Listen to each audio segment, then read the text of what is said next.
اليوم حنا في واحد المحطة مهمة، وهذه بداية إن شاء الله ديال انطلاقة ديال الشباب ديالنا اللي هو المستقبل ديال البلاد ديالنا.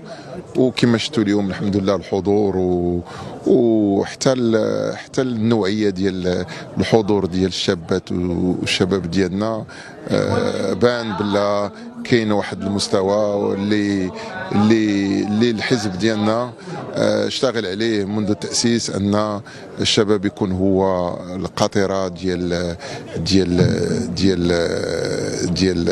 النهوض بالحزب ديال الأصالة والمعاصرة.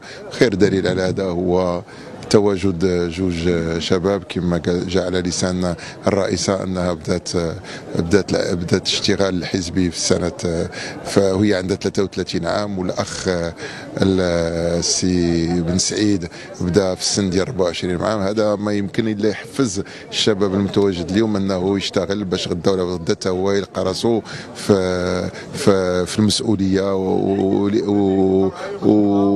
ويكون ان شاء الله من احسن خلف لاحسن سلف ان شاء الله.